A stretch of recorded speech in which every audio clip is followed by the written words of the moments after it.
Good afternoon, everybody. Afternoon. Yes, because you all are where you are. I'm in Memphis. Good afternoon. I'm Alice Faye Duncan. I'm a children's writer from the city of Memphis. I am the author of Just Like a Mama. I am the author of Memphis, Martin, and the Mountaintop, and a whole sundry of other books. And so I want to thank the organization Ties Mom's organization for inviting me to speak with you today on spring break. I have some guiding questions. I want to encourage you all to get your paper and your pencil so that you can make notes. And so that another thing is, like, when you're making notes, it engages you. And so when the sleepy demon comes, because sleepy demon is real, when the sleepy demon comes, the notes will allow you to be engaged and you won't get so sleepy. All right, so what month is this? This is the month of March, and we know that March, we celebrate women's history. So here are some guiding questions for our presentation today.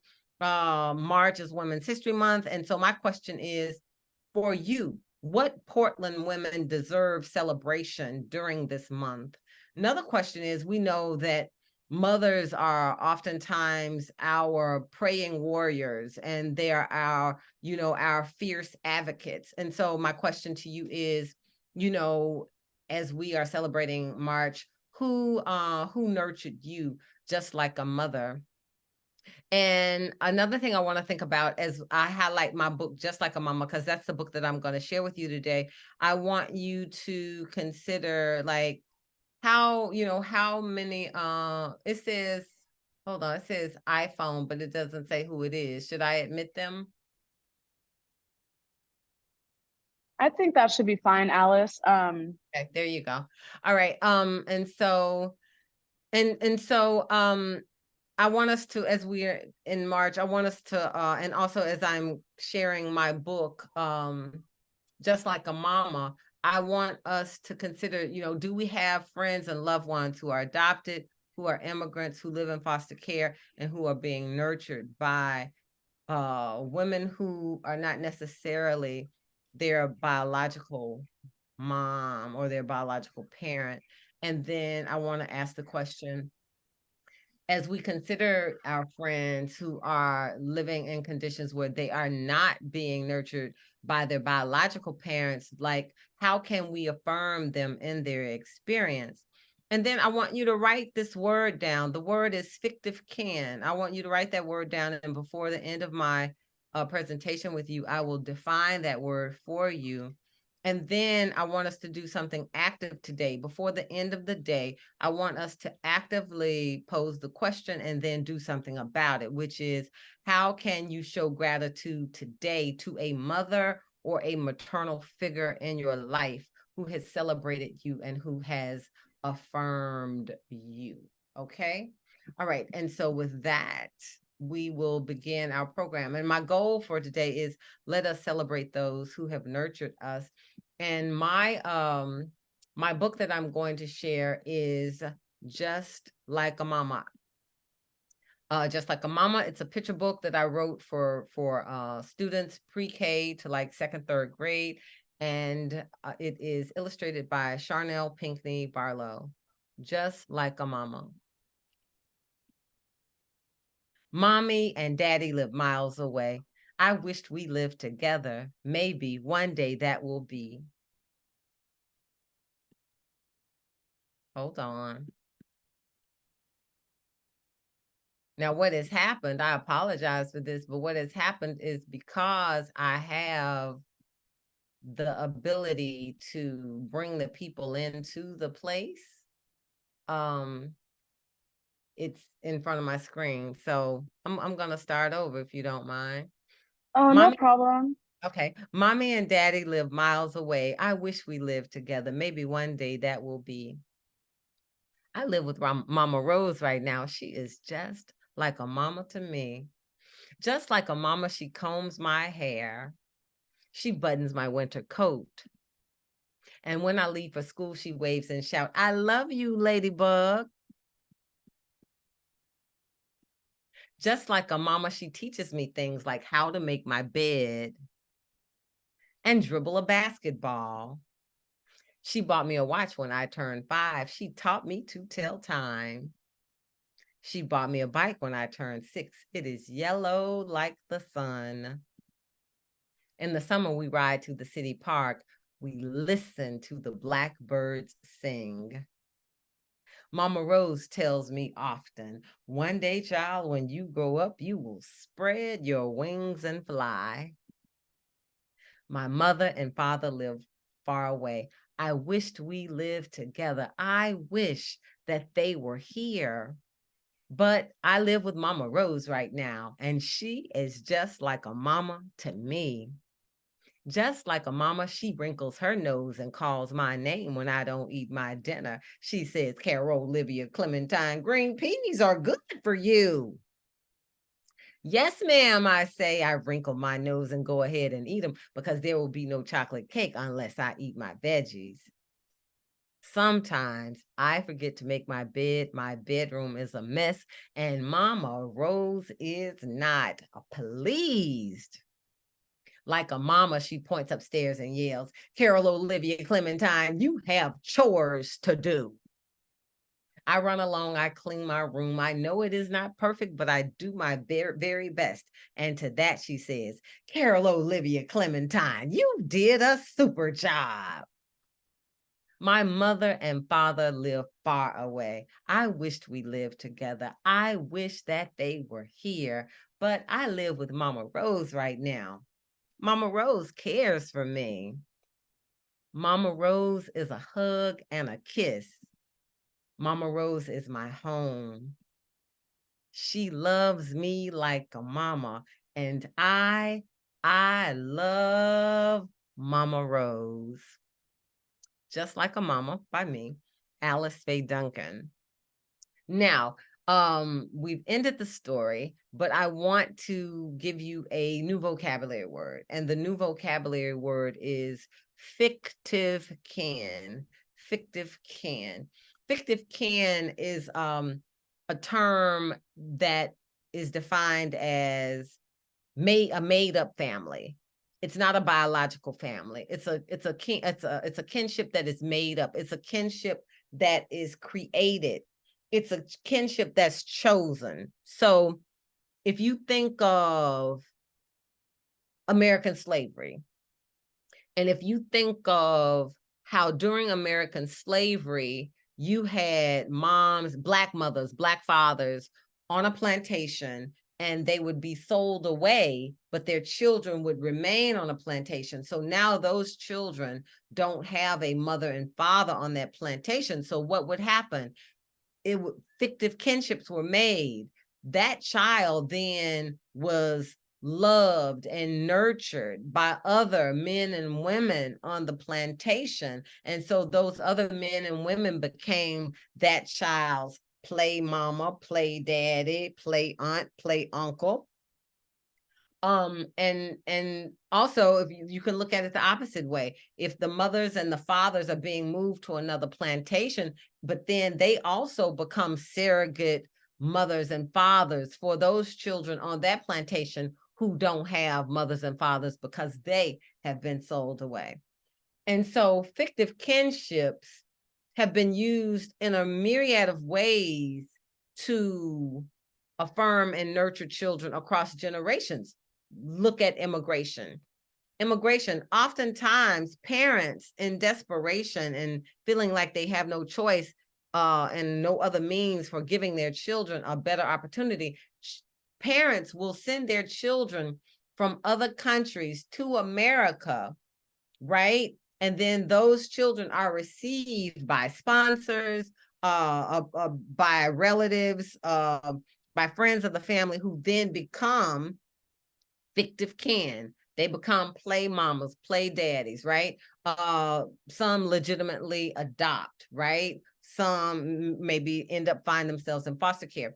Whatever it is fictive kinship. It's a kinship that has been chosen, a kinship that has been created, a kinship that has been made in order to continue to nurture and love and support, uplift a child. All right. And so that's my story, Just Like a Mama. I wrote it because I wanted to celebrate that type of relationship in my own family, where my mother, no, start with my grandmother. My grandmother passed away in 1966. And at the time, my grandmother still had a 10-year-old daughter. Well, my grandmother's daughter, my mother was 28. Her little sister was 10 years old. And so my mother, being 28, being recently married, being fully gainfully employed, told her dad, look, Dad, don't worry about raising my little sister on your own. I will bring her into my house with me and my husband, and we will raise her like our own child. And so that is where fictive kinships play a part in my own life. And I wanted to write a book that celebrated that, because also it was part of my experience, but also as an educator who I taught school for 30 years, as an educator, you know, I encountered children who were in that kind of environment and they needed affirmation, but there were no books that affirmed them. So I encountered children in foster care. I encountered children who were living with big sisters, who were surrogate mothers because mom had died or mom wasn't available for whatever reason, you know. And so I just wanted to celebrate that bond. And so I thought it was a good thing to celebrate it during March, because March is Women's History Month. And I wanted us to think about how we've been nurtured, how we've been loved, how we've been supported by the women in our lives who've loved us when they didn't necessarily have to. And also, I want to, because it's March, it's Women's History Month, I want us to look at a preview of my new book, which is Coretta's Journey. It's a story about the life and time of Coretta Scott King. And I want y'all to write this name down. Write down Coretta Scott King. Coretta Scott King was a bad girl, and I mean bad isn't good, right? And she doesn't get credit. She doesn't get enough credit. She doesn't get half the credit that she deserves for what she has done for America. So what has she done for America? What she did was she spoke to the king in Martin. Before they even got married, Coretta Scott King was fully made. She was already an activist. She was already leading One Women Crusades in Ohio, you know, being an advocate for herself when she encountered racism. When she meets Dr. King, she's fully made. Dr. King did not make Coretta. Coretta helped make Dr. King.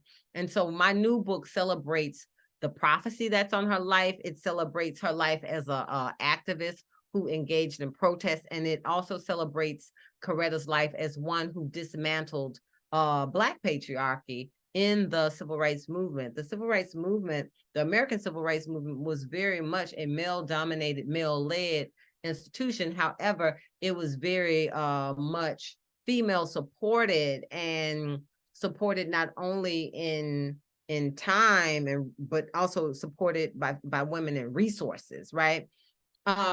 And so, you know, during the civil rights movement, they would let a woman sing all day long. Like Mahalia Jackson could sing all day long. Coretta Scott King, she could sing all day long.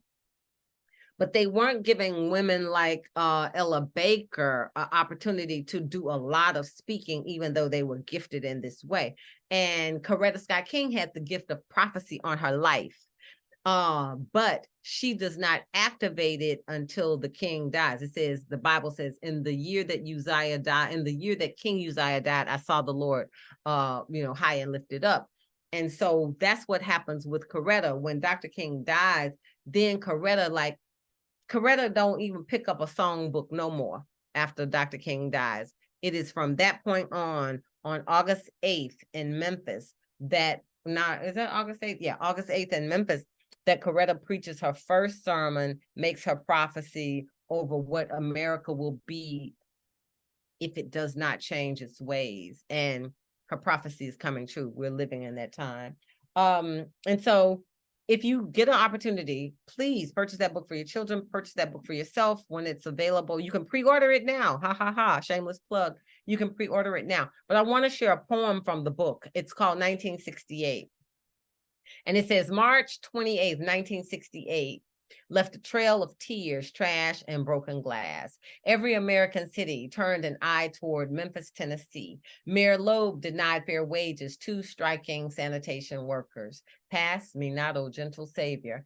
sang the Reverend James Lawson. He called his old friend Martin during a strike strategy meeting. In a few days, Martin visited Memphis to help the striking men. Shots and shouts pierced the sky.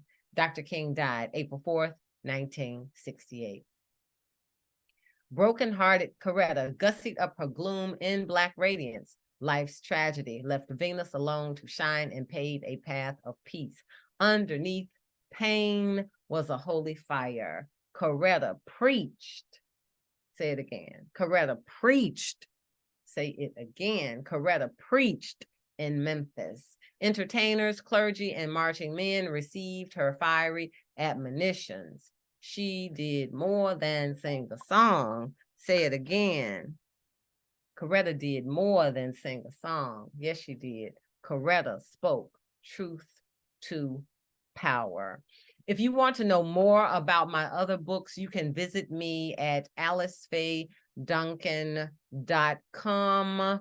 And then we can do talk and comments and suggestions when I come back to the end here.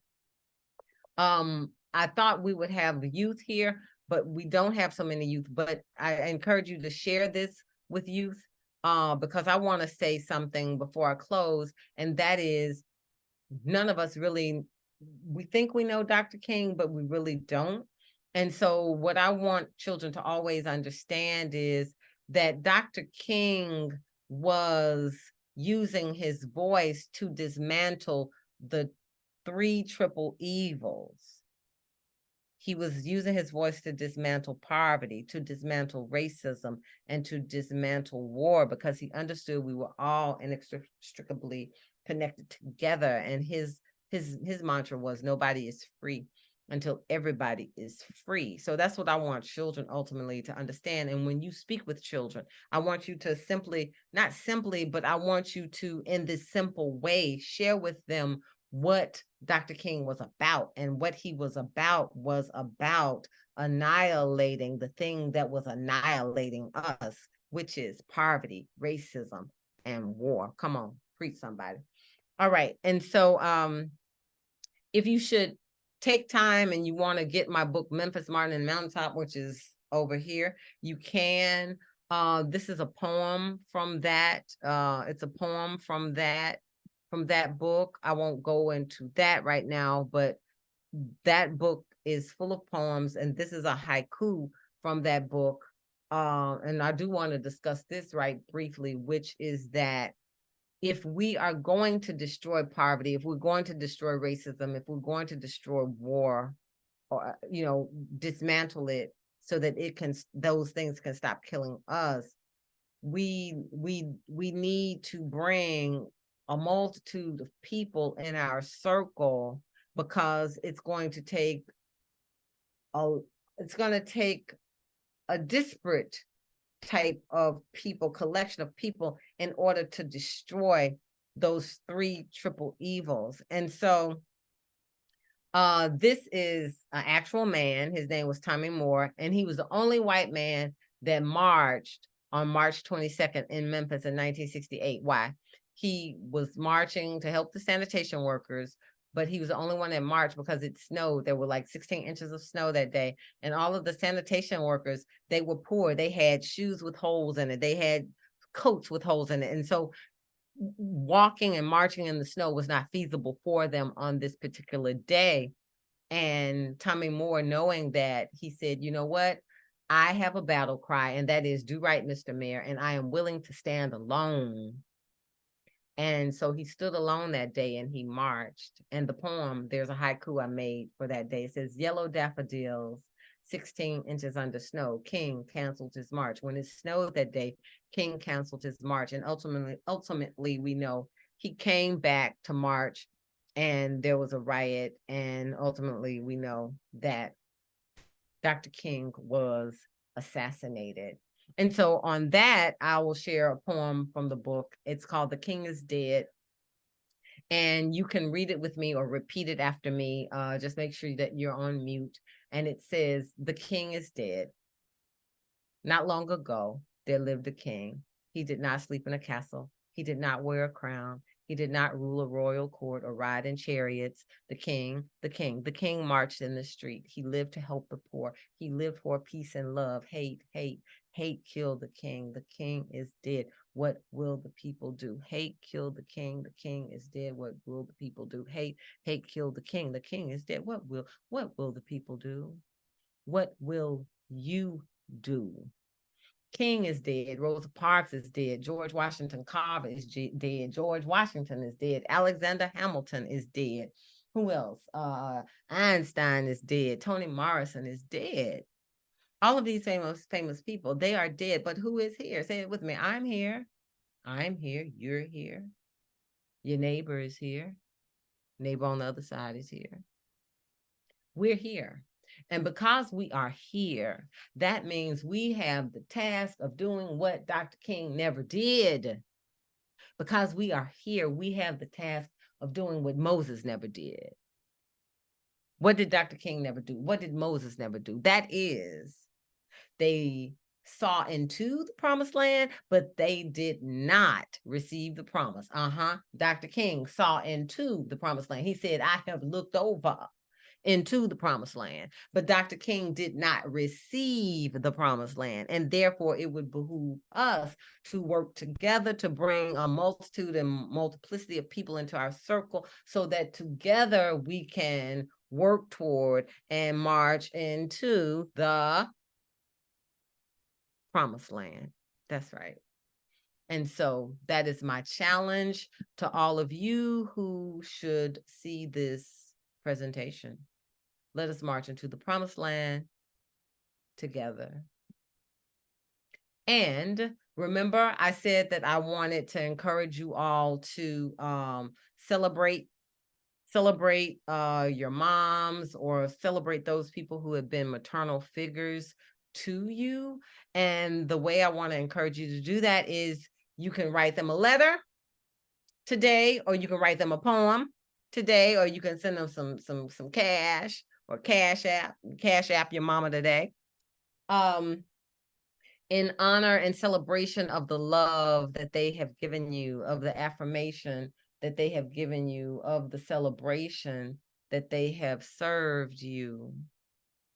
And so this is an acrostic poem that I wrote for my sweet mother, who is 86 years old. And an acrostic, here are the instructions. You write the name or word of someone vertically. You start the line with a word or a statement to describe your poem. It doesn't have to rhyme, and you include one or more visual images. Help us see, hear your person.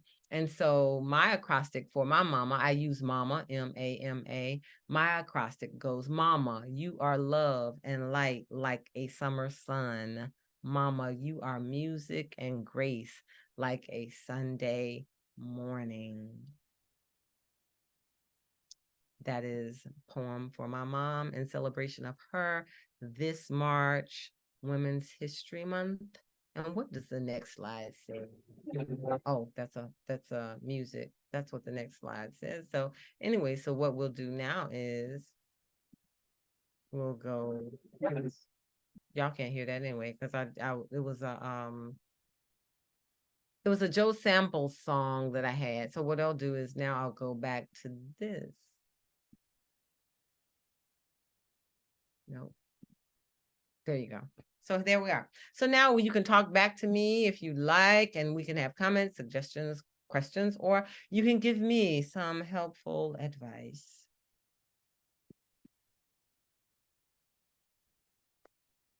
Thank you so much. That was incredible. Thank you. Thank you for the invitation.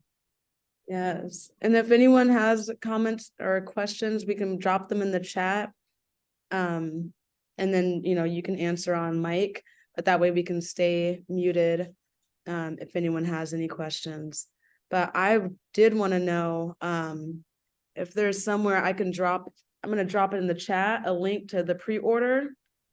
Okay, yeah, here. What you can do is you can just go here. I'll put, go to alicefayeduncan.com, and then all the books that I'll have available for pre-order and all the books that are available, you can go there and get them through Amazon or get them through whoever your favorite book vendor is. I advise that you, if you want to support Portland, go to isn't it Powell's that's in Portland? Go to Powell's and you can support your independent bookseller and just say, hey, Powell's, look, if y'all ain't got all the Alice Faye Duncan books, that's fine, but I just want to order all the Alice Faye Duncan books. And that's Alice Faye Duncan, not Alice Duncan, because Alice Duncan is a white woman who writes romance books. So you got to put the Faye in there, Alice Faye Duncan, Faye with an E. Yes. All right. Does that do it? Yes. I think that does it, Miss Ty. So I am going to now go on and go call my mother because I need to see how she's doing today. And I thank you so very much for the invitation.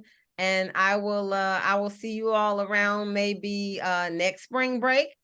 Yes, absolutely. And maybe even in between, we have year-round programming. So we would love to, maybe even Juneteenth. We have a lot coming up. Okay. All right. Well, thank you so very much. And you all have a super day. Yes. Thank you, everyone. And this recording will Bye-bye. be available soon. Thank you. Thank you. Bye-bye.